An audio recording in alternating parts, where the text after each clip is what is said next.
Hi there, and welcome back to the channel. So it's been a minute since I made a video, but I've been working hard. This is the third night I've been up here in a row without turning on the camera because I was just struggling with this drum arrangement for this tune. I didn't see that one coming. So advice to everyone, you know, you're making your songs, you're working on your projects, your albums, your whatever you're doing, and you come along something that just really stumps you and you don't know what to do. Just keep working. I think one of my downsides to when I was younger is I gave up too soon. So like something like this would have challenged me to the point where I would have given up because I couldn't come up with something, or I just started thinking, this song sucks anyway, forget it. Don't do that. Just keep working, keep trying, because I don't know what it is. One of the things I think I learned, and I learned this when I was working on building my Strat, the guy who basically put that together for me, Toby, told me, listen, whenever you start feeling that frustration point, or like you can't take it anymore, you just walk away, you don't keep pushing. And I think that what I would do is the first night I came in here, realized I had an issue trying to come up with the drums, and I started wondering if the song was even recordable. But I hung in there. Second night, it actually got better, and I was like, okay, finally, at the end of the night, I finally found something I could do on the two really most confusing parts. And then tonight when I came in here, it's gotten even better. I did a few practice runs before I turned on the camera, and it's getting better, it's getting easier. So don't give up, you know, don't let something complicated, and also the fact that it is complicated for you and that it's a struggle is actually good. You know, I think we should always be trying to go one step further than our comfort zone. You know, I've gotten to a certain point with the drums, I can do this, I can do that, 4/4, I can play this beat, I can do this, I can sync this up, I can play this, I can get the guitar going, you know, and you get comfortable. Well, I'd like to, every song, be trying to do something that was a little harder than the last time. You know, something that's a little more challenging, that brings more music out of me, more musicality, more originality, more everything, you know. So that's how I'm feeling right now. Just trying to stay positive, and I'm excited because I feel like I made a breakthrough and I didn't let it stop me. You know, that's a win, big time. So I want you to have that same win by just hanging in there, and don't let your songs, don't let your music feel defeating. You know, you can work your way through the whatever issue you're having if you just stick with it. Okay, so in addition to coming up with a drum arrangement, I determined the BPM, which really wasn't a problem. I thought I was on easy street because that came easily. Sometimes that can take a whole day, you know, to kind of figure that one out. And then you start going, it should be this, maybe two notches back, maybe two notches forward. You go back and forth all day long. But this fell right in at 110. 110 feels right and doesn't feel rushed. It doesn't feel like the riff is like, sometimes you'll be playing something at home and you're all over the place, you know, with your timing. And so when you lock it down with a metronome, it just sounds weird, or, you know, doesn't have the impact that it once had. That's not the case here. At 110, it just drops in, feels good. Don't feel like I'm struggling to keep up the time or slowing down in a unnatural way in order to make it, you know, that time signature, or that, you know, BPM. Okay, so if you do not know how to access the metronome, it's quite simple. You go to Tool and you will see Metronome, and you hit enter. It's making sure you've got it highlighted. And I've got mine off right now because I think this song is in 6/8 again. All my tunes lately are. The metronome goes off, you know, in 4/4, and I find it distracting to listen to. It's like ding, you know, and you're doing another beat altogether. That just doesn't. That's not quite right. So I've gone to just watching the light, and the light is right here. This red light right under your zoom. It'll say tempo, and if you've ever noticed that, which I'm sure you have. It's a red light that blinks, and that's basically how I keep the tempo going. If I'm playing drums, I just looking down on it every once in a while, making sure I'm still syncing up with it. Same thing with guitar. So you turn it on. You can either have it on record play, record only, whatever you want to do. It's up to you. I've got it set at 69 when I'm listening to it. I've got it off now. You can pan it center, left, right, whatever you want to do. And then the sound choices are bell, stick, click, and there's a couple other. Then there's also a pre-count. But once you start playing and recording, when you look down, you'll see that light flashing, and it'll be flashing at the correct rate, so you can just follow that, which is what I'm going to be doing. The other note on this tune that is different from what I usually do, my usual protocol, if you've watched any of these videos, is I'll get an arrangement together, decide on an arrangement, write the song, decide on the arrangement, and I'll come in here with the guitar plugged directly into the Zoom using like the clean or the distortion sims, and I'll play, 1, 2, 3, metronome is running, I'm watching it, and I'll play the entire song with that guitar plugged directly in. Basically, that's the entire song, the exact arrangement, where everything's going to land, the whole deal. Once that's done, I come over here, click off, start working up the drum part, play along until I get proficient. Then I record the drums. Then that guitar part is erased and forgotten about, unless I need to listen to it when I'm recording the guitars. But it's no longer needed. It was there as a scratch, as a guide. So once I get the drums down, that's become my metronome, right? I might look down at the metronome when I'm playing and just make sure everything's in sync with it, but I no longer am relying on that because the drums have taken its place. But in this case, you'll see that it's tricky to play drums to this thing, especially if you're an amateur drummer like myself. We're drumming, all this musical playing, I'm not like some amazing musician, so I just make the best of my skill level and continue to try to get better. I'm getting better all the time. It's never going to be amazing at any of these instruments, but good enough to be proficient enough to, serviceable in order to get through a record, and express myself musically. You don't have to be great to express yourself. You just have to be passionate and determined, And if and you might get great along the way. Who knows?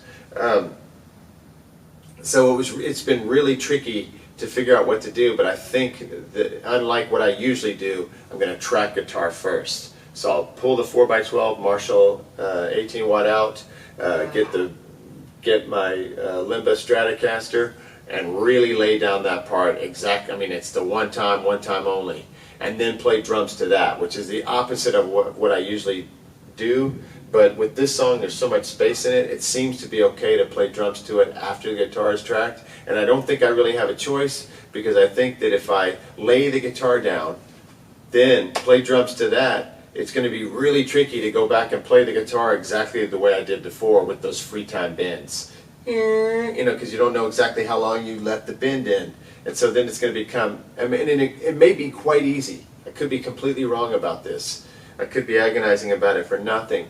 But the good news is that if I record the guitars as if it's the real deal, and then go to play drums on it after I've laid down the guitar, I can always just, as long as the drums go down well, and I can use those as my new click track, so to speak, I can eliminate that guide track and do another guitar track. If for some reason I'm not happy with it, or for some reason it got off a little, I can then retrack the guitar to the drums, if I can make it work, of course. I can also do a partial retrack, like leave the free time stuff in place and then just start tracking where it's easier to play. But more than likely, I'm positive, because I can tell, that I'm going to go ahead and record the guitar, the keeper guitar, the real deal guitar, and then track the drums to that. So that's the opposite of what I usually do. So that's the other thing, is you got to be willing and ready to make changes. Think on your feet quickly, so that you don't get trapped. Not try to do things the old way and not have any success with it. You got to be able to shift and transition into another idea. All right, so let me just play that. I'm going to warn you that this is very rough. I don't have a completed arrangement, part fleshed out, but I'm beginning to get there, which is exciting. And a lot of it I'm just leaving, it's just like one beat or double beat with cymbals. There's a lot of open space in the tune. Don't get on the hi-hats until the second quarter. You'll see what I mean, second quarter. Thinking about football too much. Until the second chorus. Dallas plays the Eagles tomorrow night, so I've got that on my mind. All right, so here we go. And hopefully you'll be able to hear it over here coming through on the KB3. Okay.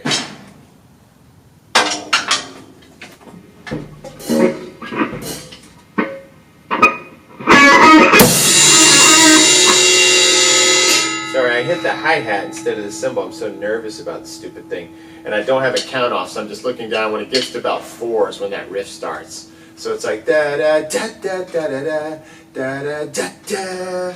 Very simple, but I think effective.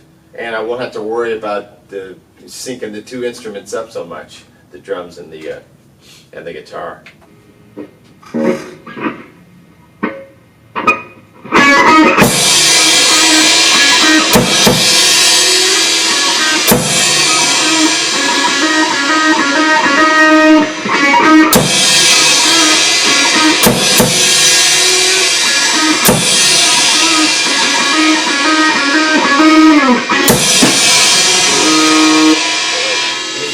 Let me start that over again. So in that gap, when it goes to the chorus, that's what I'm going to play. Sorry. Okay, I'm just trying to get this right in front of camera. I'm trying to get this arranged, but it'll help me.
Okay, so you can see I'm early in this thing. What a disaster right there in that. It's like the first chorus. After that, I think it'll be easy. And obviously this, which I think is simple and cool. And it'll, put some sound in that space. So like in the middle of the riff, instead of having like a bunch of drumming going off, it'll just put, the decaying cymbal sound. I think it'll be cool. An explosion. Each time. Alright, so that's the challenge I have. 110 BPM. Somewhat for me, strange, complex drum arrangement, just because it's different from usual. I don't have a huge drum playing vocabulary, it's pretty basic. And I just try to use creativity to get through it, as opposed to like years of skill and study. But I think that I can come up with something. If I continue working on this, I'm going to be happy with it. And then I think my decision to go guitar first, while unorthodox for me, I think is the way to go with this one. And it's kind of foolproof, because if it doesn't, for some reason, if the guitar doesn't sound great and the drums come off well, if there's something off about the guitar that isn't affecting the drums, I can always just retrack the guitar, to the drums afterwards. So, the path now is to get the part down, and I'm pretty close already because I've been practicing it and playing it. Get that recorded next, then mic up the drums and do the drum thing. So the next time you see me doing this tune, I'll be recording the guitar right there with the 4x12. All right, so hopefully everybody's doing okay with their songs, and having success and enjoying working with their Zoom. If there's anything I can do, like, I just appreciate people watching and supporting. It's really cool, because it's just really amazing. It's a great way to get support from people and have like an interactive community type thing and help each other. So I'm just very appreciative, and if there's anything I can do to help you out, just reach out. All right, next time.